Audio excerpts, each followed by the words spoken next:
એક સમયની વાત છે. ગીર જંગલ પાસે એક નાનું ગામ હતું. ગામના લોકો સાંજ પડતા જ ઘરમાં બંધ થઈ જતા, કારણ કે જંગલ વિશે એક ભયાનક શાપની વાતો પ્રસિદ્ધ હતી. સાંજ પછી જંગલમાં જનાર ક્યારેય પાછો નથી ફર્યો.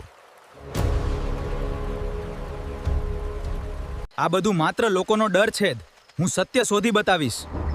અર્જુન, તું રોકાઈ જા. એ જંગલ બહુ ખરાબ છે. પાછો જા, પાછો જા. હું ડરું છું, પણ મારે આગળ વધવું પડશે.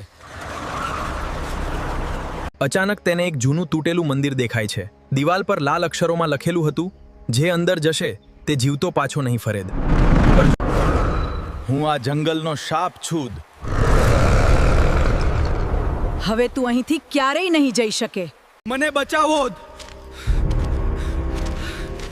મને બચાવો! અર્જુનની લાલટેન છે આ જંગલમાં, પણ અર્જુન ક્યાં છે? આજે પણ લોકો કહે છે. અમાસની રાત્રે જંગલમાંથી અર્જુનની ચીસો સાંભળાય છે.